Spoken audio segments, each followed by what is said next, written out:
សួស្តីបងប្អូនគ្នាស្វាគមន៍ម្ដងទៀតហើយមកកាន់ Channel របស់ខ្ញុំបាទមេសាថ្ងៃនេះដែររៀនឡំមកជួបគ្នាជាមួយនឹងសាច់រឿងថ្មីអញ្ចឹងថ្ងៃនេះគឺយើងមានសាច់រឿងថ្មីមួយដែលខ្ញុំទទួលបានអំពីប្រិយមិត្តរបស់យើងម្នាក់ដែលឈ្មោះរបស់គាត់គឺមានឈ្មោះថាបងភាហើយបងភាគាត់គឺជាមនុស្សប្រុសអញ្ចឹងសាច់រឿងរបស់បងភានេះដែរគឺកើតឡើងកាលពីអំឡុងឆ្នាំ2009ដែលកាលនោះគឺបងភាគឺគាត់មានអាយុខ្ទង់12 13ឆ្នាំអញ្ចឹងណាហ្នឹងហើយប៉ុណ្្នឹងឯងអញ្ចឹងបងភាគាត់បាននិយាយថារឿងនេះគឺកើតឡើងទៅលើលោកយាយម្នាក់ដែលនៅក្បែរផ្ទះរបស់គាត់ហ្នឹងអញ្ចឹងមុននឹងចូលទៅកាន់សាច់រឿងក៏សូមឲ្យបងប្អូនយើងដាក់តាមមិនជួយ Subscribe ឬក៏ជាវទេមិនតែជួយ Subscribe ឬក៏ជាវម្នាក់មួយទៅបញ្ជាក់សញ្ញាកណ្ដឹងផងដើម្បីទទួលបានរាល់វីដេអូថ្មីៗអំពី Channel របស់ខ្ញុំបាទកុំឲ្យរងចាំយូរតោះយើងទៅស្ដាប់ទាំងអស់គ្នានៅក្បែរផ្ទះរបស់បងភាគឺមានលោកយាយម្នាក់ដែលឈ្មោះរបស់គាត់ហ្នឹងគឺឈ្មោះយាយដាយាយដាគឺគាត់ប្រកបរបរជាអ្នកចងការប្រាក់អីចឹងទៅ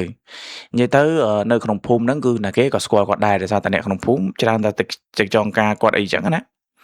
បន្ទាប់មកក៏មានគ្រួសារមួយបានចូលមករស់នៅក្នុង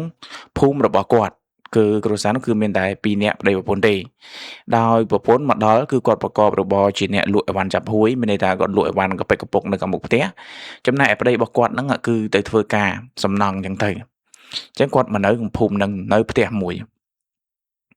អញ្ចឹងបន្ទាប់មកបងប្អូនហើយហេតុតែក្នុងភូមិរបស់គាត់នឹងរបៀបថាអឺវាមានកន្លែងធំណាគេមានកន្លែងលក់ធំមួយអញ្ចឹងហើយគេលក់យូរហើយអញ្ចឹងអ្នកភូមិចាំតែទិញកន្លែងនោះអញ្ចឹងកន្លែងគាត់នេះលក់អីក៏មិនសូវដាច់ដែរបងប្អូនហើយលក់អីក៏មិនសូវដាច់អីចឹងណាអញ្ចឹងត្រូវនឹងប្តីរបស់គាត់រោចំណូលមកផ្គត់ផ្គង់ផងទៅរៀងពិបាកដែរដល់ថ្ងៃមួយបងស្រីហ្នឹងក៏គាត់បានយើងហៅបងស្រីគេហៅអ្នកមីងហៅអ្នកមីងណាអ្នកមីងហ្នឹងក៏គាត់បានមកចងការលុយយាយដាគាត់នៅបានមួយរយៈធំហើយបងប្អូនប្រហែលជា3 4 ខែគឺគាត់មកចងការលុយយាយដាយាយហើយលឺតែយាយចងការលុយហីគាត់មិនហៅយាយគាត់ហៅអ៊ំមើលលឺតែអ៊ំចងការលុយអ៊ំខ្ញុំចង់ការលុយអ៊ំ2 លានសួរយកធ្វើអីក្មួយថាខ្ញុំយកទៅទិញអីវ៉ាន់ដាក់មកលក់ដាក់មកស្តុកឲ្យច្រើនអញ្ចឹងក៏ដូចតែរបៀបថា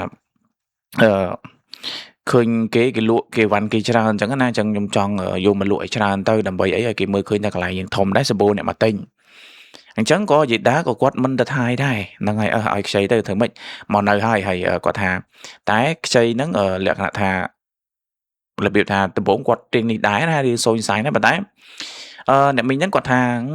មីងយាយអើយមិនបាច់ខ្លាចខ្ញុំបើកទេផ្ទះខ្ញុំនៅប៉ុណ្ណាណីខ្ញុំទិញគេរាប់ម៉ឺនរាប់ពាន់ដុល្លារអញ្ចឹងណាអញ្ចឹងទៅខ្លាចខ្ញុំរត់ទៅណាខ្ញុំចោលផ្ទះខ្ញុំទេអញ្ចឹងទៅគឺអាផ្ទះដែលគាត់មកនៅហ្នឹងគឺគាត់ថាគាត់ទិញគេតែបើទៅផ្ទះហ្នឹងគឺជាផ្ទះរបស់អ្នកភូមិចាស់ម្នាក់ដែលគាត់បានឡើងទៅនៅពេញអញ្ចឹងទៅអញ្ចឹងក៏យាយដាគាត់នឹកឃើញថាផ្ទះគេលប៉ុណ្ណាណីដែរមិនស្នំតែគេរត់បើរត់អញយកដីយកផ្ទះហ្នឹងគិតអញ្ចឹងណាបងប្អូនហើយក៏អត់បានសួររោប្លង់សួររោអីដែរបងប្អូនជំនាន់នោះគាត់ថាមិនបានសួររោប្លង់រោអីទេដល់តែអញ្ចឹងទៅបន្ទាប់មកមួយរយៈធំដូចថារំលងមកដូចថាយើងត្រូវបង់ការប្រចាំខែអញ្ចឹងណាអញ្ចឹងយាយដាក៏ទៅទាការប៉ុន្តែគាត់នឹងចេះថាលក់មិនដាច់ទេអ៊ំអើយលក់មិនដាច់ចេះណាដល់យូរទៅទាក៏មិនបានការក៏មិនបានអីក៏មិនបានក៏គាត់ខឹងយាយដាហ្នឹងខឹងក៏យាយដាហ្នឹងក៏តែងតែទៅទាអត់បានក៏ឆ្លោះគ្នាអញ្ចឹងណាឆ្លោះគ្នាជេរគ្នាអញ្ចឹងទៅហើយយាយដាហ្នឹងបងប្អូនហើយដូចថាយាយដាគឺគាត់កាចណាទៅទាអត់បានទៀតបងគាត់ទៅជេរហ្មងជេរយកដាក់ធានាជេរយកដាក់ធានាថ្ងៃឯណាណីអញ្ចឹងណាលុយអញឯណាណីជេរយកអញ្ចឹងដល់តែខាងនោះដូចជាទ្រាំបានបងប្អូនហើយក៏នាំគ្នារើវិចរត់ចេញពីផ្ទះហ្នឹងទៅរើវិចរត់ចេញពីផ្ទះហ្នឹងទៅក៏យាយដាគាត់ទៅទាទៀតទៅឈោជេរមុខផ្ទះចេញមកអញជេរក្បាលស្មាត់ទោសបងប្អូនហើយពួកឯងយកលុយអញទៅធ្វើស្អីមិនក៏មិនព្រមសងអញអញ្ចឹងណាជេរចេះស្ងាត់ទេអត់មានឃើញតែគេអញ្ចឹងដល់ឡើងទៅមើលទៅបងប្អូនឃើញគេរើអីវ៉ាន់ចេញអស់លីងអញ្ចឹងក៏ទៅរកមេភូមិមេឃុំថាវាជាពាក់លុយខ្ញុំ2 លានឥឡូវខ្ញុំសុំរឹបអូសយកផ្ទះយកដីវាព្រោះវារត់ចោលផ្ទះរត់ចោលដីហើយប៉ុន្តែបងប្អូនមេភូមិមេឃុំគេថាអត់មានឯកសារផងហ្នឹងរឹបអូសផ្ទះរឹបអូសយកដីគេមិនកើតអញ្ចឹងទៅក៏ព្យាយាមតាក់ទងអញ្ចឹងណាឲ្យចំថ្ងៃហ្នឹងបងប្អូនក៏ម្ចាស់ដីហ្នឹងគេមកអញ្ចឹងទៅក៏សួរនាំទៅបានដឹងថា2អ្នកប្តីប្រពន្ធនោះតាមពិតទៅមិនមែនទិញផ្ទះរបស់គាត់ទេគឺដូចថាមកជួលផ្ទះជួលដីរបស់គាត់ណាមួយខែហ្នឹងគាត់ថាចំណូលមួយខែ100000ទេផ្ទះដីហ្នឹងរបៀបថាគេឲ្យជួលឲ្យជួយមើលផ្ទះមើលដីផងអីចឹងណា ហើយដែលគាត់មកនេះក៏ដោយសារតែអ្នកជិតខាងខលទៅប្រាប់ថាមានរឿងមានរាវអីចឹងទៅអញ្ចឹងបានគាត់មកហ្នឹងអញ្ចឹងមានន័យថាគេបោកយេដាហើយអញ្ចឹងគេបោកលុយគាត់ហើយគាត់ខឹងមែនតើគាត់ស្រែកជេរដាក់តានាយពួកឯងពួកស្មាទោសពួកហងឯងរត់ដូចថាយកលុយអញរត់អត់សងអត់អីអញឲ្យពួកនឹងឯងបើជិះឡានក៏ឡាប់ឡាងាប់បើជិះម៉ូតូឲ្យគ្រោះថ្នាក់ចរាចរណ៍ងាប់ក៏ដាក់ទនីទៅពាក្យផ្សេងជាដើមអីចឹងទៅរួចក៏បន្ទាប់មកយើងរំលងមកបានប្រហែលជាខ្ទង់មួយខែបានប្រហែលជាមួយខែយប់ហ្នឹងក៏សម្រាកណាក្រុមគ្រួសារក៏សម្រាកផ្ទះគាត់ជាប់ផ្ទះយេដាហ្នឹងបងប្អូនសម្រាកអញ្ចឹងទៅក៏ស្រាប់តែឮសំឡេងស្រែកអូយឈឺណាចុកណាអូយអញ្ចឹងស្រែកមកដល់ក៏លួចបងប្អូនស្ដាប់ទៅឮចេញពីផ្ទះយេដាអញ្ចឹងក៏ឪពុកម្ដាយគាត់ថាអូយេដាគាត់អីដឹងក៏ទៅមើលឲ្យគាត់នេះក្មេងក៏រត់ទៅតាមដែររត់ទៅដល់ឃើញយេដានឹងកំពុងតែប្រកាច់ប្រកិននៅខាងលើផ្ទះរបស់គាត់ជាមួយនឹងកូនពៅណាកូននិយាយទៅយេដាកូនរបស់គាត់ទៅនៅផ្សេងហើយរាល់ថ្ងៃគាត់នៅរស់នៅជាមួយនឹងកូនស្រីពៅរបស់គាត់អញ្ចឹងទៅមើលឃើញយេដានឹងលមៀលបវល់ខ្លួនដូចថាពមៀលខ្លួនចុះឡើងអូយឈឺណាកូនស្រីពៅក៏យំពូអើយមីងអើយជួយម៉ែខ្ញុំផងចឹងទៅក៏ឪពុកម្ដាយរបស់បងភាសួរអ៊ំកាត់អីអ៊ំម៉ែកាត់អីអូយឈឺណាជួយផងក្មួយអើយងាប់អ៊ំលើហើយយេដាថ្មីត្បិតថាគាត់បងប្អូនគាត់ចិត្តមាត់ឆៅប៉ុន្តែសម្រាប់គាត់ក៏ជាអ្នកដែលធ្វើបុណ្យដែរសម្រាប់បងប្អូនដែលនៅក្នុងភូមិល្មមខ្ចីល្មមយេដាដែរយកការទេឲ្យលុយខ្ចីទៅរោស៊ីទៅមានពេលណាសងប៉ុណ្ណឹងពេលហ្នឹងវិញទៅហើយជាពិសេសអ្នកដែលស្រួលជាមួយគាត់ធ្លាប់យកខ្ចីលុយគាត់ស្រួលហ្នឹងគាត់នេះទេដូចគ្រួសារបងភាអញ្ចឹងធ្លាប់ខ្ចីលុយគាត់ទិញជីទិញអីយេដាមិនដែរគិតអី100ទេបងប្អូនយកទៅក្មួយយកទៅទិញទៅចាំលក់ស្រូវបានចាំឲ្យអ៊ំវិញក៏បានដែរនិយាយទៅគឺគ្រួសារនិយាយទៅរបៀបថាយេដាគាត់របៀបតែមនុស្សគាត់ចិត្តល្អណាចិត្តល្អដែរគាត់ថារបៀបគេថាបុណ្យក៏ឈើធ្វើបុណ្យក៏ធ្វើឈើក៏កាប់ណាលុយឲ្យអ្នកភូមិក៏ខ្ចីអត់ទាអត់យកការយកអីទេជួយគេតែបើសិនជាអ្នកណាមកខ្ចីលុយគាត់ច្រើនហើយមានដូចថាត្រូវការទៅអីអត់សងអត់អីចឹងទៅខ្ចីលុយគាត់ហើយអត់ខ្នះខ្នែងសងហ្នឹងនិយាយដាជេរហើយអញ្ចឹងបើថាគាត់ធ្វើបុណ្យដែរហើយតែមាត់គាត់រៀងឆាយដែរអញ្ចឹងបន្ទាប់មកក៏យកគាត់នឹងទៅមន្ទីរពេទ្យយកគាត់ទៅមន្ទីរពេទ្យអញ្ចឹងណាឪពុកគាត់ក៏ជួយជូនយេដាហ្នឹងហើយនឹងកូនពៅគាត់នឹងទៅមន្ទីរពេទ្យទៅមន្ទីរពេទ្យទៅរៀងយប់បន្តិចបាទឪពុកគាត់ត្រឡប់មកវិញហើយសួរថាយេដាមិនហើយថាទៅដល់ពេទ្យគេចាក់ថ្នាំឲ្យក៏សម្រានហើយអញ្ចឹងបានគាត់មកវិញហ្នឹង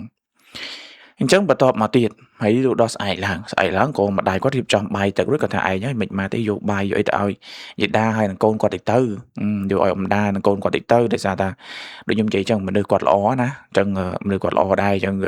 អ្នកភូមិគេតែងតែនេះហើយសំបីតាពុកម្ដាយគាត់អញ្ចឹងក៏យកទៅឲ្យទៅហើយគាត់ក៏ទៅមួយពុកគាត់ដែរដើម្បីទៅរៀនអញ្ចឹងណាប៉ុន្តែដោយសារតែមន្ទីរពេទ្យហ្នឹងវានៅមុនសាលារបស់គាត់អញ្ចឹងចូលទៅក្នុងពេទ្យមុនអញ្ចឹងក៏គាត់ចូលទៅមួយពុករបស់គាត់ដែរទៅដល់ក៏ឃើញយេដាដេកស្អំតកកពោះនៅពោះរបស់គាត់ហើយកូនស្រីរបស់គាត់អង្គុយក្បែរហ្នឹងហើយក៏ពុកគាត់សួរថាមីនាងហើយអ៊ំមិនហើយថាពូអើយអត់ទាន់ដឹងខ្លួនទេគេពេទ្យគេចាក់ថ្នាំចាក់អីចឹងណាគេហៅពូអត់ត្រូវទេហៅបងមិនត្រូវហ្នឹងបងអើយពេទ្យគេចាក់ថ្នាំហើយមិញទៅអត់ទាន់ដឹងខ្លួនទេចាំមើលតិចទៀតណាអរគុណច្រើនបងអីចឹងណាត្រូវហើយព្រោះគាត់ហៅយេដាអ៊ំអញ្ចឹងកូនគាត់ត្រូវហៅឪពុករបស់បងភានឹងបងអញ្ចឹងត្រូវអញ្ចឹងដល់ល្ងាចឡើងគាត់ចេញពីរៀនក៏អត់ឃើញឪពុកគាត់មកយកទេប៉ុន្តែអ៊ំចិត្តផ្ទះហ្នឹងក៏គាត់ហៅឡើងម៉ូតូជាមួយថាមកឡើងជាមួយអ៊ំមកពុកឯងបានមកយកទេម្ដាយឯងផ្ដាំឲ្យអ៊ំមកយកឯងផងក៏ឡើងមកទៅក៏សួរថាអ៊ំចាំពុកខ្ញុំទៅណាពុកឯងនោះជូនយេដាទៅពេទ្យធំអញ្ចឹងណាអញ្ចឹងពួកឯងបានមកយកទេអញ្ចឹងក៏គាត់មកដល់ផ្ទះទៅរហូតដល់ម៉ោងប្រហែលជា8យប់បានឃើញពុកគាត់ជិះម៉ូតូមកវិញម្ដាយក៏សួរថាយេដាមិនហើយទៅឯងហើយគាត់ស្រែកពេញពេទ្យគាត់ថាគាត់ចុកណាស់គាត់ឈឺណាស់គាត់អីចឹងណាអញ្ចឹងទៅក៏ពួកគាត់នេះមិនបានទៅមើលយេដាទៀតដែររំលងមកបានប្រហែលជា3ថ្ងៃក៏ស្រាប់តែឃើញឡានពេទ្យហ្នឹងមកពេលហ្នឹងគឺអារម្មណ៍គឺភ័យបងប្អូនហើយក្រែងលោតែយេដាគាត់ចែកឋានអញ្ចឹងណាប៉ុន្តែអត់ទេបងប្អូនគឺយេដាហ្នឹងគឺគាត់ដើរបងប្អូនគាត់ដើរធម្មតាគាត់ដើរចុះពីលើឡានមកហើយក៏ស្រួលស្រែកសួរយាយអើយអ៊ំអើយបានធូរនៅថាធូរហើយក្មួយអើយបានធូរខ្លះហើយពេលឲ្យថ្នាំមកលេបនៅផ្ទះអីចឹងណានិយាយអញ្ចឹងឯងអញ្ចឹងទៅក៏អូបានអ៊ំធូរអញ្ចឹងសប្បាយចិត្តតិចហើយអញ្ចឹងណា còn láng từ lơ tè hay tại chân có bật tọp màu đo mau bài cho đậm mùi dục phim nó bong bốn còn mau đo là bật chẳng hạn một đo tháng ngày chẳng dục láng thơ tục mà đong tiền có cái bông ra xâm ra cầm cầu sáng có sập tật lư rồi lên vậy đàn xoay mà đong tiền ôi anh chứ na ôi ngọt anh ơi chọc này chẳng ạ chẳng tới có bộ quạt đó ạ có stu có học tới na từng mà đai ở bốc từng câu nó rút tới tia nhiệt đa từng ở này tụi nó có khơi nhiệt đa quạt rần nia lơ tia tia khơi om tự cọ hay tại đi tê côn bơi có dùng chẳng tới có bộ quạt số thằng mày tia đấy không muối ơi mày tia đấy mày ôn thằng bong ơi bong mình đừng mày tê mày trong quạt chư tia đai có chư tia đai à cho tôi pe cái tham mấy pe cái thang có chữ ấy tê bong có pe cái thang có chữ ấy tê còn là quạt đôi thả quạt nhà mày kho thôi vừa miền triệt pol không có pe nào này chẳng hạn pe cái giấy prap á chẳng cái thang chi hơi bong là bong ơi thường mệt hai pe nó cứ lực nghị nó cứ mặt tàu bò cua sa bò cọ nơi thì cứ pù bò quạt đó na pù bò bông pì nó mà vô mà tố từ lên tè mai chẳng tới cô ọt miền mặt tàu hay chụp lúc nè phum cái ra nó lấy thương mấy chứ à lấy men pe cái oi thằng mày khlat ở miền thằng oi thằng khlat miền đã bong miền đã đã tham có tới có điệp trong đã tham đã ấy áo dịch đà hộp dịch đà này na đỏ phật tham chẳng tới có dịch đà có quật thà ôi xùa thằng mày hai ống ôi bên nơi ta chư ta vì đừng sọn tịnh hơi bên nơi ta chư ta tê ôi không mùi ơi mà đồng cho ngọt không mùi ơi chư na chẳng còn vậy chẳng ạ lỡ ông ta cọ sân tân na ông ta cọ sân thư chẳng mơ bạc ta ông chẳng tới pê chẳng á chẳng tới pê mà đồng tiết chẳng có thà ôi sung ngầm ta ôi sung ngầm vậy rồi sung ngầm chẳng ai đôi thà pê để quạt chư khá lắng quạt ơi đam ta cả đời quạt có phật ta cả đời cái nào phật ta cả đời tôi có ta đang bàn thu này còn thà về ắt bát thê này ta ôi chẳng còn đâu ta ngô chẳng ạ chẳng dục nắng cứ phụ quạt bay nè mai nằng cổ nó cứ nơi đây cả đồ vậy đa nằng ngày nơi ra cả đồ vậy đá nè có tha vậy đa nơi thằng ngồi ôi để thằng ngồi chú nào chẳng ạ lâu đó bị lầm làng có pu và có mau chẳng tới có đực vậy đa từ pet mà đòn tiệt đo pet cái tha cái ọt thiên từ tu mơ tiệt tê pet kinh doanh chẳng nhưng mà đừng tầm mấy bạn chụp pet vậy chẳng thật cả thiên từ tu mơ thê chẳng tới có đực mà vĩnh có xu nom là lời thơ mấy vậy đá con chơi còn ai bảo ôi nom anh tu mơ kêu tới nom anh tao kêu tới chẳng ạ chẳng tới có thảo họ cả đây chẳng mình là nom tao kêu đôi chị đai còn xong mình hay có đục mà tao kêu phải kêu nó nâng khai này tì rồng khai đó nè đó là có chụp kêu có prap kêu tay kêu thả đấy tê tục là hai dòng kêu mơ chẳng np đài là vậy chẳng hay có bộ quát làm mà tiền bình thường chẳng dục nắng np đài vậy đá có tật đo là tiền kêu hỏi nè dục nắng ở bộ bọc quát cho thò mặt hà tê mà được pro cha tay tha chỗ sara còi kê chỗ đi còi bộ pôn này chẳng tay còi côn là biệt thà mấy bộ pôn côn lang tè ó luôn chụp đấy đa mơ trong bình tè ná mơ trong bình tè mơ thà có bật cái ấy năng vô tục ở nơi là bò na nâng cài mà toàn bàn vô tục đã có điệp trong tục đã từ hai bên đang vừa mình giúp chơi thế mà bài chụp bùng bún đấy nè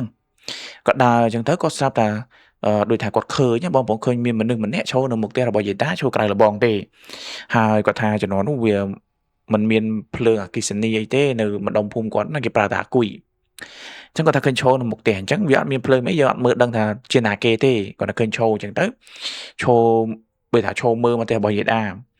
bộ quát có sai số đa từ một chẳng là có sai số thằng nào kê rồi kê sai số chẳng tới cái top nhưng mà bộ quát cái show nó lại ta vì nó có quát cực thằng bài chỉ game rồi vậy đa đấng côn cũng vậy đa rồi vậy đa đấng có cái sai thằng vậy đa mình nơi thế vậy đa từ kêu bạt hơi vậy chắc này là tập bộ sai chẳng tới có cái đa chẳng từ cái đa từ hàng lệch bạt đó nè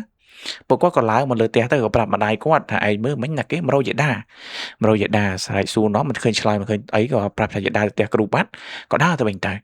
chẳng tới bạn đại có vậy tháng bài chỉ nẹo rồi mà sòn lui rồi còn nẹo rồi mà xây lui tại đăng chẳng còn bạn đi chơi đó còn nó đi sầm ra tại chẳng gì đá cứ qua tận nơi tiệc cruise dạ bị 7 ngày chẳng dạ bị bày dục nó cứ bộc quát khơi tầm dục tì pi bây khơi thì đó là 7 ngày cục cho nôn 7 ngày có cái gì đá qua tận lọ mà tiệc hai màu nó có miên côn mà quát cái màu đài phải chỉ bong nó quạt tẹt tôn từ prap bong mà quạt đó nè là ngày chẳng tới có bong mà quạt màu từ hay có màu tia hay giờ đá có mưa tới có plâng bong này ở vùng này có ông má sạch chiêm sọt la với nhá từ tiệc từ 7 ngày sao cho crew cái tham mạch đá tháng niên ơi trầm cái thà trầm pơ bọc kê ចឹងពេលហ្នឹងកូនគាត់ថាម៉ែកុំនិយាយគ្រូគេមិនឲ្យនិយាយទេថាអូអត់អីទេអ៊ំបាញ់និយាយក៏បានដែរបាញ់និយាយក៏បានដែរចែយាដាគាត់នៅតែនិយាយគាត់ថាត្រូវអំពើរបស់គេសួរនាំទៅគេថាអ្នកឆ្ងាយអ៊ំវាមិនដែរតែមានរឿងជាមួយអ្នកឆ្ងាយអ្នកឆ្ងាយណាមកធ្វើអ៊ំឆ្ងល់មែនតើអ៊ំអើយមិនគិតទេចឹងហើយណាមួយគ្រូគេមិនឲ្យនិយាយយើងមិននិយាយទេអ៊ំហើយអ៊ំឥឡូវស្រួលហើយនៅថាស្រួលហើយអញ្ចឹងទៅហើយក៏ធម្មតាកូនមកជុំគ្នាសប្បាយចិត្តណាឃើញម្ដាយបានធូរបានជាអញ្ចឹងក៏ដូចថាកូននៅនឹងពេលហ្នឹងក៏យាដាពឹងឪពុកគាត់ថាក្មួយឯងចេះឥឡូវចេះទៅនេះហុចគាត់ហុចกระดาษយ័ន្តណាមិនកระดาษយ័ន្តទេកថាប្រាក់ណាបងប្អូនហ្នឹងហើយក្មួយឯងគ្រូគេប្រាប់មកឲ្យយកដូចថាឲ្យសូត្រនមោ3ចប់រួចយកទៅដើរដូចថាយកទៅដាក់តាមកន្លែងមើលកន្លែងឲ្យធូបណាដូចប្រភូមិដូចជានាងផ្ទះដូចអីចឹងទៅយកដាក់តាមហ្នឹងទៅគ្រូគេប្រាប់មកអញ្ចឹងក៏ពុករបស់គាត់ក៏ធ្វើតាមទៅធ្វើដាក់យកដាក់អីចឹងទៅព្រោះកូនរបស់គាត់មិនសូវចេះអញ្ចឹងប៉ឹងឪពុករបស់គាត់នេះតែឪពុករបស់គាត់ក៏ដាក់អីទៅអញ្ចឹងដាក់ហើយក៏ធម្មតាទៅហើយគេមានទិញអីមកក៏គេហៅឪពុកម្ដាយគាត់ហូបដែរអញ្ចឹងណាក៏រំលងមកបានបាច់ជា2ថ្ងៃទៀតកូនក៏គេទៅវិញអស់ខ្លះនៅសល់3នាក់កូនប្រសាម្នាក់កូនប្រុសរបស់គាត់កូនប្រុសទី2ហើយនឹងកូនពៅនឹងឯងចឹង3នាក់អញ្ចឹងថ្ងៃហ្នឹងក៏កូនប្រសារបស់គាត់ក៏ចាក់បញ្ឆែហូបនៅក្រោមផ្ទះហ្នឹងក៏ហៅឪពុកម្ដាយរបស់បងភាទៅហូបជុំគ្នាទៅអញ្ចឹងក៏ហូបបញ្ឆែកំពុងតែហូបយេដាគាត់អង្គុយនៅលើគ្រែគាត់ហូបបញ្ឆែហូបអស់ពីប្រទេសសប្តាហ៍យេដាបងប្អូនហើយគាត់ប្រកាច់ស្មាតោបងប្អូនហើយគាត់ប្រកាច់ត្រោះចឹងណាប្រកាច់ត្រោះក្អួតយកបន្តែអត់ចេញអីទេគាត់តាក្អួតវបន្តែអត់មានឃើញចេញអីទេតែយេដាគាត់និយាយថាអូស្អីគេណងស្អីគេអូស្អីគេចេញមកទៀតហើយអូស្អីគេចេញមកទៀតគាត់និយាយតែតែជាក់ស្ដែងនោះគឺគាត់ទៅវក់អត់មានឃើញអីចេញមកទេវក់ក៏ស្លាប់នៅលើគ្រែហ្នឹងបងប្អូនស្លាប់នៅលើគ្រែហ្នឹងអញ្ចឹងពេលហ្នឹងក៏ពុកគាត់សួរថាចុះគ្រូគេមានបានប្រាប់អីអត់គេមានបានប្រាប់អីគេមានបានឲ្យអីមកអត់អារបៀបថាស្លន់រៀងខ្លួនណាបងប្អូនចុះបើគាត់ហូបគាត់ទៅអញ្ចឹងណាចឹងក៏កូនពៅរបស់គាត់ហ្នឹងនិយាយថាអូបងអើយគ្រូគេប្រាប់ដែរថាបើគាត់អញ្ចឹងទៀតបើមកគ្រូមិនទាន់ទេគេឲ្យយកអាយ័ន្តណាយ័ន្តនិយាយទៅគេមានយ័ន្តกระดาษហ្នឹងឲ្យយកដុតទៅហើយដាក់ជាមួយនឹងទឹកទៅឲ្យកគាត់ផឹកចឹងថាទៅយកលឿនមកបើនេះឲ្យទៅយកលឿនមកក៏ឡើងទៅយកគេយកមកឲ្យឪពុកគាត់ចឹងឪពុកគាត់ក៏យកមកឲ្យរួចគាត់ដាក់វាណាបងប្អូនបានផែវាដាក់មួយទឹកហើយគាត់ឲ្យគាត់កូរហើយគាត់សូត្រនមោ3ចប់គាត់ឲ្យផឹកបងប្អូនហើយគាត់ផឹកពឹបអញ្ចឹងហូរមកតាមក្រោមហូរឆ្វាចអញ្ចឹងតែមកតែទឹកទេបងប្អូនអត់មានអីទេមកតែទឹកឯងឆ្វាចអញ្ចឹងទៅមកសើទូគាត់ដឹងខ្លួនមកដល់ដឹងខ្លួនមកលោកនេះបងប្អូនគាត់ក្អួតទៀតប៉ុន្តែក្អួតលោកនេះគឺចេញមកតែទឹកទេមកតែទឹកឡើងឆ្វាចអញ្ចឹងហើយទៅគាត់ដកទៅហក់អូយចង់ងាប់អើយវាប៊ីសនឹងយកអញបាននិយាយគាត់និយាយចឹងវាប៊ីសនឹងយកអញបានចុះកូនក៏សួរថាណាគេម៉ែណាគេអូយកូនឲ្យវាមកទាញវាមកទាញរឺតពវៀនពុតាំងមកវាទាញរឺតពវៀនពុតាំងមកកូនអើយអូម៉ែចង់ដាច់ខ្យល់កូនម៉ែចង់ដាច់ខ្យល់និយាយគាត់និយាយអញ្ចឹងអាពេលដែលគាត់ដឹងខ្លួនមកនេះចឹងក៏សួរថាណាគេម៉ែណាគេអូយវាកូនឲ្យវាមកក្បាលវាធំណាស់កូនក្បាលវាធំណាស់វាមិនដឹងវាមកពីណាទេកូនអើយវាមិនដឹងវាមកពីណាទេនិយាយចឹងយាយគាត់និយាយឲ្យគាត់និយាយបែបថាបងប្អូនយល់អារម្មណ៍មួយទៅថាមនុស្សនិយាយអត់ផិតភ័យបែបអញ្ចឹងអារបៀបឧទាហរណ៍បើសិនគាត់នេះអូយកូនអូយវាមកកូនវាក្បាលវាធំណាស់កូនអីចឹងណាប៉ុន្តែគាត់និយាយគាត់ទៅអូកូនអើយក្បាលវាធំណាស់កូនវាមកអញ្ចឹងណាគាត់និយាយធ្វើដូចធម្មតាអញ្ចឹងទៅអាបែបអញ្ចឹងបែបអាហ្នឹងយើងទៅជាបារម្ភវិញបងប្អូនទៅជាបារម្ភវិញលក្ខណៈហេតុអីបានខ្ញុំនិយាយថាយើងទៅជាបារម្ភដោយសារតែគាត់ធ្វើនិយាយធ្វើធម្មតាអូយកូនអើយវាមកវាទាញពវៀនទាញសួតទាញប្រមាត់ម៉ែណាកូនអើអាហ្នឹងក្បាលវាធំណាស់កូនអើយក្បាលវាធំណាស់និយាយទៅប្រហើខុសពីបើថាយើងដូចថាធម្មតាយើងអូយកូនអើយក្បាលវាធំណាស់កូនភ័យផងចឹងនិយាយបែបអញ្ចឹងតែនេះអត់ទេទៅយើងឥឡូវបើតាមស្ដាប់ទៅវាទៅជាបែបបារម្ភពីគាត់វិញចឹងទៅក៏ពេលហ្នឹងឪពុករបស់បងភីនេះគាត់ថាឥឡូវអ៊ំឯងគុំស្រាក់ក្រោមអីហីអ៊ំបើថាអ៊ំឃើញចុះហើយក្រែងលោទៅវានៅក្រោមនៅចិត្តហ្នឹងអ៊ំស្រាក់លើផ្ទះទៅអ៊ំឯងកុំស្អីចុះមកក្រោមពេកប្រយ័ត្នវានេះបានអីចឹងណាចឹងទៅថាតោះគ្រាឡើងទៅលើផ្ទះទៅដល់ទៅយប់ឡើង យប់ឡើងបងប្អូនហើយម៉ោងកណ្ដាលម៉ោង12យប់មនុស្សកំពុងតែសារ៉ាហ្នឹងលឺតែពឹងពឹងពឹងពឹងក៏ស្រាប់តែលឺសំឡេងបងអើយបងជួយម៉ែខ្ញុំផងបងអើយជួយម៉ែខ្ញុំផងចឹងឪពុកគាត់ក៏ស្ទុះរត់ទៅគាត់ក៏ភ្ញាក់ទុងតាំងទៅស្ទុះរត់ទៅនឹងគេដែរម្ដាយគាត់ថាគាត់ឯងរត់មកទៅអីដេកទៅអរេខ្ញុំទៅដែរដល់ពេលមកដល់បងប្អូនឃើញកូនគាត់កំពុងតែចាប់គាត់យេដាហ្នឹងកូនកំពុងចាប់គាត់ហើយយេដាក៏បងប្អូននៅភ្នែកគាត់លងក្រហមទីគាត់លងក្រហមគាត់សន្លងហើយក្បាលរបស់គាត់បងប្អូនមិនដឹងថាបុកជាមួយនឹងស្អីបែកឈាមហើយអាឈាមហ្នឹងហូរមកអញ្ចឹងហូរកាត់ច្រមុះកាត់ភ្នែកអញ្ចឹងហូរមកក៏បណ្ដាតគាត់លិតប្លែបណាបងប្អូនលិតណាឈាមដែលហូរមកហ្នឹងនិយាយថាមកហូរពីព្រំធត់មែនតើលិតឈាមអូយអញបានស៊ីឈាមវាហើយអូយឆ្ងាញ់ណាឈាមវាអញ្ចឹងហើយភ្នែកខំប្រុងបើកអាភុំប្រុងបលៀនភ្នែកលៀនណាជឿទៅគាត់ថាមិនហើយបងអើយមិនហើយចឹងហើយមិនហើយអត់ដឹងទេបងអើយម៉ែខ្ញុំទៀតហើយម៉ែខ្ញុំទៀតឥឡូវឯណាយកអានោះឯណាกระดาษយកនោះយកមកដុតឲ្យគាត់ផឹកទៀតគាត់ដុតទៀតឲ្យផឹកមានផឹកឯណាបងប្អូនឪពុកគាត់យកទៅប្រុងនៅបិច្រកស្រាប់តយកដល់ទៅឪពុកគាត់មកជើងបងប្អូនមិនមែនក្នុងរឿងចិត្តទេណាមិនមែនមកជើងប៉ើងទៅបងជាងណាយេដាគាត់ថាមែនណាពុកគាត់មានកអាញអញ្ចឹងយេដាដាក់មកជើងប៉ាំងបងប្អូនហើយឪពុកគាត់លង4ត្រឡប់ទៅបុកអញ្ចឹងពឹងអញ្ចឹងទៅបុកអញ្ចឹងពឹងទៅឲ្យសើចមិនស្មានតែយកអញប៉ុណ្ណឹងស្មានតែអញខ្លាចមែនស្មានយកមកប៉ុណ្ណឹងអញខ្លាចមែនអញ្ចឹងណាសើចផងស្រែកផងអញ្ចឹងណាអូអត់កើតទេឪពុកគាត់ក៏រត់ចុះទៅលើផ្ទះថាទៅប្រាប់តាអាចារ្យទៅប្រាប់ដូចថាតាអាចារ្យភូមិណាចាស់ប្រតិចាឲ្យគាត់មកជួយមើលគាត់រត់ទៅដល់ក៏ហៅតាអាចារ្យមកទាំងយប់មកតាអាចារ្យក៏គាត់មានតែខោខ្លីមួយបងប្អូនមកទីណាត់ទីណែងមកដល់ក៏សួរហ្មងណែណាគេហ្នឹងមកចូលគេហ៎ណាគេហ្នឹងសើចយកបងប្អូនអញមិនប្រាប់បើឯងចង់ដឹងឯងរោមើលខ្លួនឯងវាថាបើឯងចង់ដឹងឯងព្យាយាមស្វែងយល់ពីអញអញ្ចឹងណាកុំមកវិញនិយាយបែបហ្នឹងពេលហ្នឹងបងភានេះគាត់នេះទៀតបងប្អូនគាត់ណាស់ទៀតគាត់និយាយគាត់ថាអីឆ្លើយម៉េះមួយតាឡើងចាស់ហើយតាឯងអញ្ចឹងបងភាគាត់និយាយទៅសឹបហើយគាត់ហួចចិត្តនឹងខ្មោចហ្នឹងយេចេះហួចចិត្តទេបងភានឹងខ្មោចនឹងនិយាយថាម៉េចហ៎មិនដឹងអាខ្មោចមិនដឹងព្រីទេនិយាយថាចុះស្មានអញអាយុប្អូនវាហ៎អាអញអាយុប្អូនវានិយាយចឹងមកនិយាយមកកាន់មុខភាវាខ្មោចនេះប្រកាន់សុវេតែក្មេងមុខភាគាត់លឺចឹងមកពោះស្ទុះរត់មកនៅក្រៅខ្នងម្ដាយគាត់តាគាត់ថាចេញទៅធ្វើបាបអីគេមនុស្សគេនៅល្អទេល្អជាទេគ្នាធ្វើតែបន់ធ្វើតែទៀនអញ្ចឹងណាធ្វើតែបន់ធ្វើទៀនលុយកាក់អីនឹងឲ្យគេខ្ចីឲ្យគេអីឲ្យគេខ្ចីឲ្យអ្នកភូមិខ្ចីឲ្យអ្នកភូមិយកអីហ្នឹងមិនដែរតាដូចថាមិនដែរទៅយកការយកអីទេមកធ្វើបាបគ្នាអញ្ចឹងខ្មោចនេះវានិយាយមិនអត់មិនយកការហ្មងវាជេគេវាឌីលគេកប់វាជេដាក់តនីគេអញ្ចឹងបានគេឲ្យអញមកធ្វើវាហ្នឹងអញអត់ចេញទេតោះតែអញយកវាបានមិនអញទៅអញយកវាបាននិយាយអញ្ចឹងបងប្អូនដល់តែអញ្ចឹងទៅក៏មិនដឹងថាធ្វើម៉េចតាអាចារ្យក៏គាត់ដូចថាធ្វើបើតែគាត់ចេះមែនបងប្អូនប៉ុន្តែគាត់ដូចថាលោកតាអាចារ្យគាត់ចេះខាងផ្នែកដូចស្រោចទឹកម្ដោះគ្រោះអីចឹងទៅអញ្ចឹងដូចរបៀបថាគាត់ស្រោចទឹកក៏វាមិនខ្លាចដែរស្រោចទឹកក៏វាមិនខ្លាចគាត់តាអាចារ្យគាត់ថាតាមិនដឹងជួយមិនទេចៅអើយតាបានតែត្រឹមមកស្រោចទឹកអីតែប៉ុណ្្នឹងឯងអញ្ចឹងពាក់ព័ន្ធនឹងអំពើបំពានដល់ទៅរកគ្រូប្រាប់អញ្ចឹងហ៎អញ្ចឹងទៅបងប្អូនក៏ដឹកទៅទាំងយប់ហើយម៉ោងប្រហែលជា3ហើយពេលហ្នឹងម៉ោង3ម៉ោង4ប៉ុណ្ណឹងក៏ដឹកទៅផ្ទះគ្រូដល់ដឹកទៅផ្ទះគ្រូបងប្អូនហើយក៏ស្រាប់តែថាជីបានតែពាក់កណ្ដាលផ្លូវស្រាប់តែគាត់រើបងប្អូនរើលោតចុះពីលើម៉ូតូរត់ចូលដប់ចូលព្រៃណារត់ចូលដប់ចូលព្រៃទៅក៏ដេញតាមរកឃើញទៅ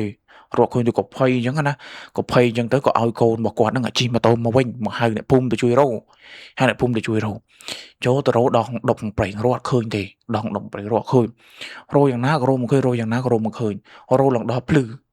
ហើយបញ្ជាក់ពេលហ្នឹងគឺមិនមែនបងភាទៅរកមួយគេទេណាគឺបងភាគាត់សារៈនៅផ្ទះជាមួយម្ដាយគាត់ជាមួយម្ដាយរបៀបថានៅពេលដែលគេដឹកយាយដាទៅក៏បងភាគាត់មកសារៈនៅផ្ទះជាមួយម្ដាយគាត់អញ្ចឹងណាហើយដែលដឹកទៅហ្នឹងគឺឪពុករបស់គាត់ដឹកយាយដាជាមួយនឹងកូនរបស់គាត់កូនប្រសារបស់គាត់ប្រុសហើយនៅផ្ទះគឺនៅកូនច្រឡំកូនប្រសាកូនប្រុសរបស់គាត់ហើយនៅផ្ទះហ្នឹងគឺនៅកូនពៅហើយនិងកូនប្រសានៅផ្ទះអញ្ចឹងណា ដល់តែពេលដែលនេះទៅក៏អត់ដឹងទេគាត់នឹងអត់ដឹងទេរបៀបថានៅពេលដែលគេមកហៅគ្នាទៅទាំងអស់គ្នាទៅរោហ្នឹងម្ដាយតែម្ដាយគាត់មិនបានទៅទេនៅមើលកូន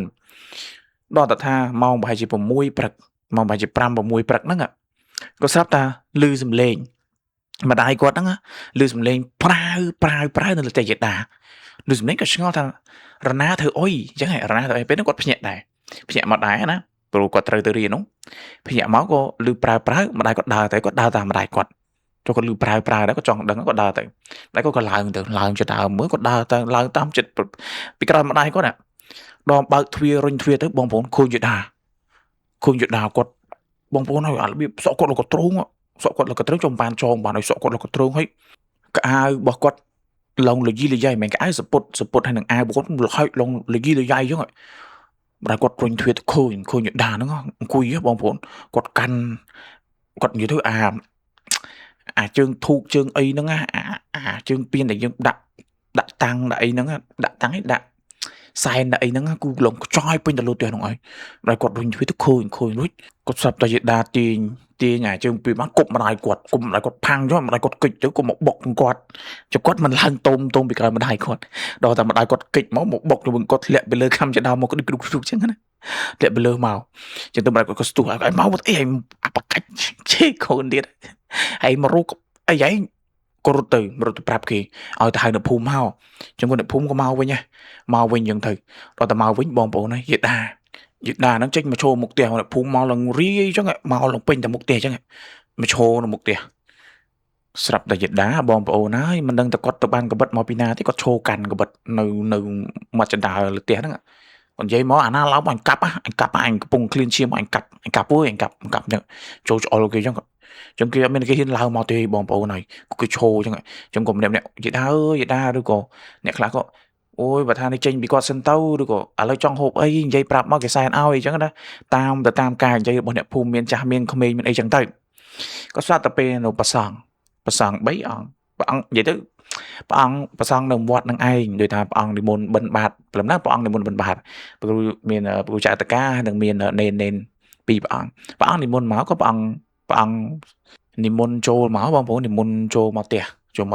យេដាគាត់តែឃើញព្រះអង្គបងប្អូនហើយស្ទុះរត់ជងផ្ទះវាភ័យខ្លាចបងប្អូនអញ្ចឹងទៅក៏ព្រះអង្គនិមន្តឡើងមកលើផ្ទះព្រោះយេដាបងប្អូនព្រលឹមឡើងយេដាតែងតែដាក់បាតយេដាគាត់ធ្វើប៉ុនដូចនិយាយចឹងប៉ុនក៏ធ្វើឈើក៏កាប់ដែរឈើក៏កាប់ហ្នឹងមិនមែនគាត់ធ្វើអាក្រក់ទេខ្ញុំនិយាយមុនហ្នឹងអញ្ចឹងជពាក់លុយអត់សល់ជេរហើយដាក់តានីទៀតអញ្ចឹងណាអញ្ចឹងទៅព្រះអង្គនិមន្តឡើងទៅក៏កូនឡើងតាមពីក្រោយអ្នកភូមិហ្នឹងព្រះអង្គថាកុំឡើងមកច្រើនពេកញោមអើយកុំឡើងមកច្រើនពេកមកតបងប្អូនមកអញ្ចឹងទៅក៏ឡើងទៅក៏ឪពុករបស់គាត់ហើយបងភីក៏ជ្រៀតឡើងទៅនឹងគេដែរឡើងទៅដល់យេដាហ្នឹងទៅអង្គុយបងប្អូនទៅអង្គុយនៅអាកន្លែងកែងណានឹងឯងកែងជាងហ្នឹងអង្គុយអញ្ចឹងអង្គុយខ្ទប់មុខអញ្ចឹងព្រះអង្គមានសង្ឃដីកាថាឥឡូវចេញអត់អាត្មានិយាយជាមួយស្រួលបួទេញោមឯងដឹងហើយថាអាត្មាមិនតែអាត្មាមិនបើអាត្មាលោកដៃដឹងហើយអាត្មាមិនអញ្ចឹងចេញអត់ឥឡូវចេញឲ្យធ្វើតាមអាត្មានិយាយប្រាប់ចេញឲ្យស្រួលបួតែអាត្មាមិនធ្វើអីទេគាត់ដល់ព្រះអង្គមានសង្ឃដីកាអញ្ចឹងហើយបងប្អូនហើយស្រាប់តែយេដាដួលថ្មោលមកកូនក៏ស្ទុះទៅជួយទប់ជួយលើកអញ្ចឹងណារួចទៅក៏ព្រះអង្គមានសង្ឃដីកាថានាំញោមដាហ្នឹងស្លៀកពាក់ឲ្យស្អាតទៅស្លៀកពាក់ដូចថាឲ្យត្រឹមត្រូវព្រោះចុះបើគាត់លហែកលយីលយាយហើយហ្នឹងស្លៀកពាក់ឲ្យត្រឹមត្រូវទៅហើយនាំទៅវត្តនៅវត្តមួយអាទិត្យទៅអាត្មាមើលឲ្យអញ្ចឹងព្រះអង្គមានសង្ឃដីកាអញ្ចឹងហើយក៏នាំគ្នារៀបចំងូតទឹកងូតអីឲ្យគាត់ផ្លាស់ប្ដូរសម្លៀកបំពាក់ឲ្យគាត់ហើយក៏យកគាត់ទៅវត្តអញ្ចឹងណាអញ្ចឹងព្រះអង្គស្រោចទឹកឲ្យ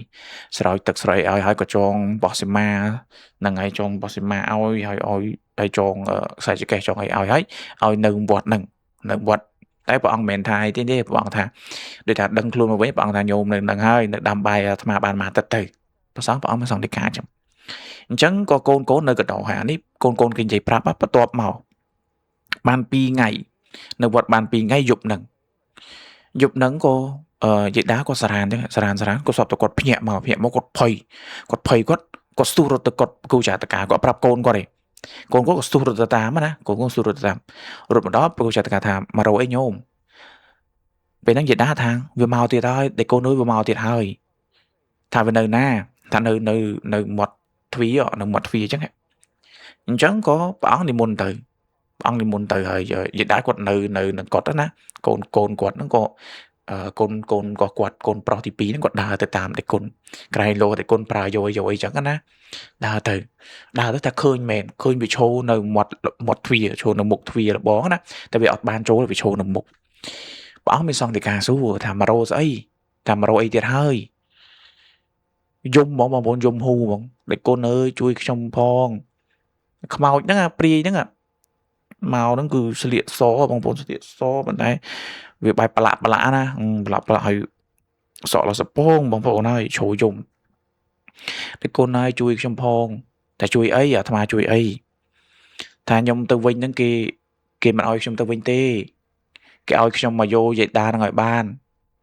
ឥឡូវគេចងប្តីខ្ញុំចងកូនខ្ញុំឥឡូវខ្ញុំមិនដឹងធ្វើម៉េចទេតែគុណជួយខ្ញុំផងតែឥឡូវជួយមិនឲ្យខ្ញុំយកយាយដាហ្នឹងទៅតែគុណអើយដូចថាឲ្យខ្ញុំយកយាយដាហ្នឹងទៅខ្ញុំយកយាយដាឲ្យគេដើម្បីលួសយកកូនយកប្តីខ្ញុំមកណាចឹងទៅក៏តែគុណថាយកមិនកើតអាត្មាថាជួយគេហើយអាត្មាជួយហើយឥឡូវអាត្មាយកមិនកើតអញ្ចឹងតែបើមិនឲ្យខ្ញុំនេះទេកូនខ្ញុំប្តីខ្ញុំហ្នឹងគេធ្វើបាបងាប់ហើយគេធ្វើបាបខ្ញុំក៏ទៅវិញមិនកើតដែរតែគុណឥឡូវខ្ញុំធ្វើមិនគ្នាយំដែរបងប្អូនដែលព្រាយហ្នឹងណាយំដែរអញ្ចឹងក៏តែគុណមានសង្ឃដីកាថាឥឡូវចេះចុះឥឡូវទៅត្បូងរហូតទៅត្បូងរហូតផុតភូមិ2ទៅប្រាប់គេទៅថាអាត្មាឲ្យមកអាត្មាឲ្យមកគេជួយហើយអញ្ចឹងណាតែមិនដឹងថាឲ្យទៅជួបណាគេទេបងប្អូនហើយមិនដឹងថាឲ្យទៅជួបណាគេទេពីព្រោះអានេះអីដែលកូនគាត់ប្រាប់មកណាពេលដែលព្រះអង្គមានសង្ឃដីកាជាមួយនឹងព្រីហ្នឹងថាទៅហើយទៅប្រាប់គេទៅថាអាត្មាឲ្យមកអញ្ចឹងគេជួយបានហើយអញ្ចឹងណាអញ្ចឹងហើយរួចទៅក៏បាត់មែនលីបាត់ហើយទៅជាភ្លើងបងប្អូនទៅហោះទៅស្ទុយអញ្ចឹងទៅរួចមកក៏យាយដាគាត់នៅវត្តហ្នឹងហើយបានគ្រប់មួយអាទិត្យក៏គាត់បានធូរច្រើនគាត់ដូចតែអត់មានអីទៀតទេអញ្ចឹងទៅក៏លោកថាអូញោមអើយគ្រប់ថ្ងៃហើយអាចត្រឡប់ទៅផ្ទះវិញបានហើយយាយដាថាអត់ទៅទេកណានៅនេះហើយដូចថារបៀបថាគាត់ជ្រះថ្លាបងប្អូនកណានៅនេះហើយលុយកាក់ហ្នឹងក៏យកមកចូលបនជួយអីសាងពហិសាងអីហើយឲ្យកូនគាត់នឹងធ្វើផ្ទះមួយនៅក្នុងវត្តណានៅបរិវេណវត្តដើម្បីដាំបាយដាំអីធ្វើចាហានធ្វើឲ្យលោកព្រលឹមឡើងដូចថាមកបំរើសង្ឃអញ្ចឹងណាហ្នឹងហើយមកបំរើសង្ឃហើយចំណែកឲ្យលុយកាក់ដែលគេជពាក់ប្រមាណគឺយាយដាគឺគាត់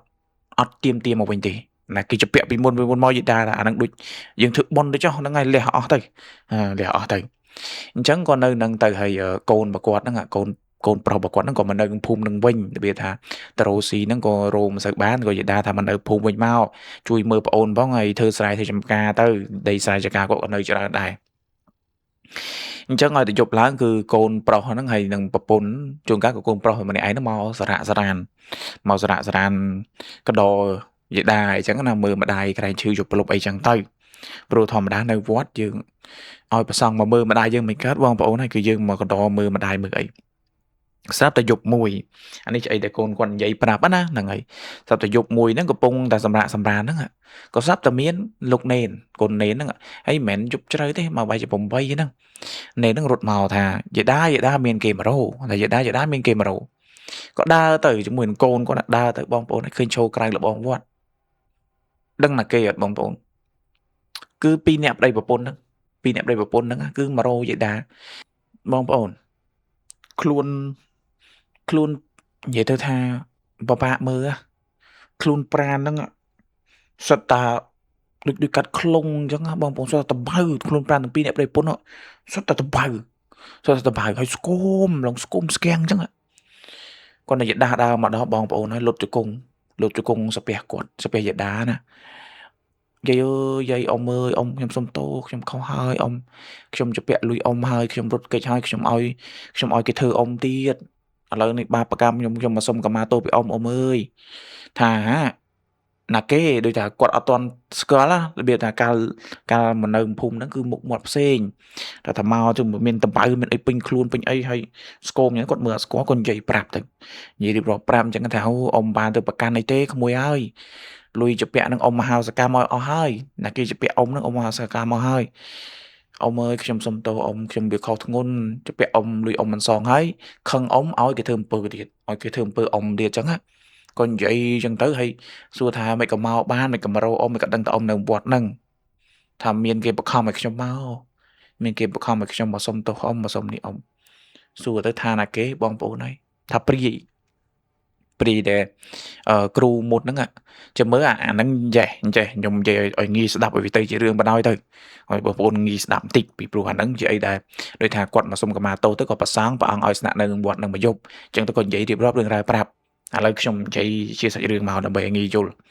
ពីអ្នកប្រិយប្រពន្ធរត់ទៅក៏ដូចថាទៅឆ្ងាយអញ្ចឹងណាអញ្ចឹងក៏បានលុយសល់កាក់ខ្លះទៅក៏ទៅរកស៊ីទៅក៏បានមកខ្លះអញ្ចឹងណាបានដូចថាយើងរកស៊ីបានចំណូលមកខ្លះអញ្ចឹងទៅចំណូលមកខ្លះក៏នឹកឃើញខឹងនឹងយេដានេះយកលុយគេ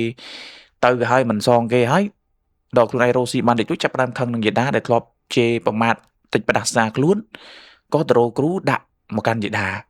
ចំនឹងពេលដែលយេដាហ្នឹងគាត់រឿងរស័យគាត់រៀងដាក់ដែរបងប្អូនហើយក៏គេធ្វើត្រូវអញ្ចឹងណាអញ្ចឹងទៅក៏ចំណាយលុយហើយអាលុយមានអប់រំសុខចិត្តយកមកសងគេទៅចំណាយលុយហ្នឹងយកទៅធ្វើអំពើគេដល់ធ្វើអំពើអញ្ចឹងទៅក៏ស្រាប់តែត្រូវយេដាហើយយើងនិយាយថាយើងនិយាយពីមុនមកគឺត្រូវនឹងយេដាហើយក៏ស្រាប់តែបន្ទាប់មករបៀបថាគេទៅជួបគ្រូណាទៅជួបគ្រូដើម្បីសួរនាំព័ត៌មានថានិយាយតែខ្ញុំឲ្យគ្រូលោកគ្រូឯងធ្វើអំពើហ្នឹងមិនហើយអញ្ចឹងទៅដល់ផ្ទះគ្រូហ្នឹងគ្រូដេកឈឺក្អកធ្លាក់ឈាមបងប្អូនក្អកធ្លាក់ឈាមក្អកខូធ្លាក់ឈាមអញ្ចឹងទៅនៅពេលដែលឃើញអញ្ចឹងអូភ័យចាប់ដើមភ័យអារបៀបមនុស្សមានខ្លួនហើយគ្រូដែលខ្លួនឯងជួលឲ្យធ្វើអំពើគេមកដល់ឃើញគ្រូអញ្ចឹងភ័យក៏រត់មកផ្ទះវិញដល់រត់ទៅផ្ទះវិញបងប្អូនហើយគាត់ថាបានតែប្រហែលថ្ងៃចាប់ដើមទៅជាលមាស់ដាច់ស្បែកដាច់អីចឹងណាដាច់ស្បែកដាច់សាច់ទៅជាលមាស់ទៅជាតបៅឲ្យដូចខ្លងចឹងបងប្អូនតបៅឡើងពេញខ្លួនចឹងរួចស្រាប់តាគាត់ថាមានព្រាយស្រីមួយហ្នឹងទៅលងបងប្អូនទៅលងបន្លាចឲ្យឃើញក្បាលនៅលើលបងអញ្ចឹងទៅរបៀបថាវាជាប់រួចប៉ុន្តែឲ្យឃើញក្បាលលើលបងអញ្ចឹងទៅឲ្យឃើញជារូបរាងមនុស្សដាច់ក្បាលដើរពីមុខផ្ទះអញ្ចឹងដើរមុខផ្ទះអញ្ចឹងដល់ថ្ងៃមួយហ្នឹងស្រាប់តែពីរអ្នកប្តីប្រពន្ធហ្នឹងក៏ដប់គ្នាបងប្អូនដប់គ្នាទៅរកគ្រូឲ្យមើលឲ្យអញ្ចឹងណាព្រោះទៅពេទ្យគេមើលអត់ជាទេដប់គ្នាទៅរកគ្រូឲ្យមើលឲ្យដល់ទៅយប់ឡើងក៏ព្រីហ្នឹងមកមុខផ្ទះគ្រូធម្មតាព្រីមកដល់មុខផ្ទះគេចេញមកសួរមានរឿងអីបានមកដល់មុខផ្ទះខ្ញុំអញ្ចឹងណាគ្រូខាងសបងប្អូនគ្រូខាងសគេមិនមែនចេះថាហេជុំមកដល់មុខផ្ទះអញអីចេះអត់ទេគេមិនមែនចេះតែអញ្ចឹងទេគេមើលចេតនានៃការមករបស់ពពួកអមនុស្សហ្នឹងវាមករកអីគ្រូហ្នឹងដើរមកសួរនាំអញ្ចឹងទៅក៏ព្រីហ្នឹងគេនិយាយថាលោកគ្រូឯងកុំជួយពួកវានេះសិតតែមនុស្សដេរឆានមនុស្សមិនដឹងគុណមិនដឹងទោសទេដល់សួរនាំទៅក៏ព្រីហ្នឹងនិយាយប្រាប់ទាំងអស់ពេលនឹងនិយាយប្រាប់គ្រូហ្នឹងដើរចូលមកគ្រូហ្នឹងថាខ្ញុំជួយអត់បានទេគ្រូនឹងនិយាយចឹងខ្ញុំជួយអត់បានទេអញ្ចឹងវិធីមានតែមួយទេបើឲ្យខ្ញុំជួយបណ្ដោយគឺខ្ញុំជួយអត់កើតទេតែមានវិធីតែមួយទេគឺត្រូវទៅសុំកម្មាទោសអ្នកដែលធ្វើខុសយើងធ្វើខុសទៅលើគេហ្នឹងយើងទៅសុំកម្មាទោសគេទៅបើសិនជាអ្នកដែលយើងជាប់ចម្ពាក់កម្មជាមួយនឹងគេព្រមលើកលែងទោសព្រមកម្មាទោសឲ្យយើងក៏នឹងមានអ្នកចាំជួយយើងហើយគ្រូហ្នឹងគេប្រាប់មកអញ្ចឹងទៅពីអ្នកប្តីប្រពន្ធហ្នឹងក៏ព្រមមកជួបជាមួយនឹងយេដាហ្នឹងណាដល់តែនិយាយរៀបរាប់រឿងរ៉ាវប្រាប់អញ្ចឹងទៅក៏ប្រសង់ដែលជាព្រះគ្រូចាតកាហ្នឹងក៏ព្រះអង្គមានសង្ឃដីកាថាឥឡូវយេដាព្រមកម្មាទោសឲ្យគ្នាអត់ថាព្រមថាកណាមិនដែលមានចិត្តចង់ពីទៀតទេតាំងពីមកនៅវត្តអីចឹងណាបងប្អូនមកយកមកដូចតែរៀនសិលរៀនអីចឹងណាមកសុំសិលសុំអីចឹងច្រឡំរៀនសិលអញ្ចឹងទៅក៏គ្រូចាតកាព្រះអង្គតាមអីទេចាអាត្មាជួយអត់អីទេអញ្ចឹងព្រះអង្គក៏ឲ្យចុះព្រះអង្គចេះថ្នាំចេះអីចឹងណាថ្នាំបុរាណអីចឹងទៅក៏ឲ្យកូនសិស្សហ្នឹងទៅរមកក៏ត្រាំទឹកទៅក៏ងូតឲ្យអញ្ចឹងណាងូតឲ្យងូតឲ្យអីចឹងទៅស្រោចទឹកស្រោចអីចឹងទៅគ្រប់7ថ្ងៃក៏បានធូរអញ្ចឹងទៅក៏ដូចថាសុំទោសយេដាម្ដងទៀតអីចឹងណាហើយក៏ចាកចេញទៅបាត់មករយៈធំបងប្អូនក៏ឃើញត្រឡប់មកវិញយកលុយមកសងយេដា2លានអញ្ចឹងណាប៉ុន្តែយេដាអត់យកទេយេដាថាប្រគេនប្រសង់ទៅទុកកសាងនិយាយថាកសាងផ្សេងណាកសាងអីផ្សេងក្នុងវត្តអីចឹងណាគឺបែបហ្នឹងឯងអញ្ចឹងគឺរឿងនេះគឺមានតែប៉ុណ្្នឹងបងប្អូនហើយខ្ញុំអត់យល់ថ្ងៃហ្នឹងមិនទេខ្ញុំខំស្ដាប់រឿងហ្នឹងឡើងចាំឲ្យសមទៀតណាសមឡើងនេះព្រោះធម្មតាខ្ញុំតែស្ដាប់រឿងបងប្អូនយើងហើយខ្ញុំចាំហើយខ្ញុំយកមកនិយាយពេលជិះម៉ូតូខ្ញុំនិយាយតែឯងឡើងពេលខ្លះគេមើលមុខនិយាយតែឯងអញ្ចឹងទៅហើយ និយាយថាយើងនិយាយឲ្យសាច់រឿងវាប្រទាក់កាលាគ្នាមានន័យថាយើងអានសាច់រឿងរួចយើងស្ដាប់សាច់រឿងរួចយើងយកមកនិយាយឲ្យវាប្រទាក់កាលាគ្នាហើយរបៀបថាអូបានហើយអាចនិយាយបានហើយសាច់រឿងហ្នឹងយើងយកមកនិយាយប៉ុន្តែរឿងនេះនិយាយទៅវាភ្លេចបងប្អូនវាភ្លេចសាច់រឿងគាត់ភ្លេចសាច់រឿងនិយាយទៅល្ងឹតឈឹងហ៎បងប្អូនចំសាច់រឿងទៅមុខទៀតមិនខ្មិចហ៎អញ្ចឹងតម្រូវឲ្យទៅស្ដាប់ម្ដងទៀតទៅក៏ស្ដាប់ផងរំនឹកផងក៏វត្តទៅជាភ្លេចជាភ្លាំងអញ្ចឹងណានិយាយដល់អត់លះសោះអញ្ចឹងបើសិនជាស្ដាប់ទៅមានកំហុសខុសឆ្គងការនិយាយត្រង់កន្លែងណាឬក៏ស្ដាប់ទៅមិនព្រោះស្ដាប់សាច់រឿងស្ដាប់មិនចូលក៏សូមអធិស្ឋានផងបងប្អូនថ្ងៃនឹងអត់ដឹងមិនដែរអញ្ចឹងជាចុងក្រោយក៏សូមជូនពរបងប្អូនទាំងអស់គ្នាឲ្យជួបតែសំណាងល្អសុខភាពល្អរកទូទានមានបានរំដំតាមគ្រប់បែបយ៉ាងក៏សូមឲ្យសម្រេចតាមការបងតាមរៀងខ្លួនរាល់ការធ្វើដំណើររបស់បងប្អូនមិនថាទៅទីចិត្តឬក៏ទីឆ្ងាយទេក៏សូមឲ្យជួបតែសុខសុវត្ថិភាពទៅទាំងមកជួបអ្នកដែលគេសរុបអានជួបអ្នកដែលគេជួយយកអាសាពីខ្ញុំបាទមេសាយើងសន្យាថាជួបគ្នានៅថ្ងៃស្អែកតាមពេលវេលាមកដដែលជម្រាបលាបងប្អូន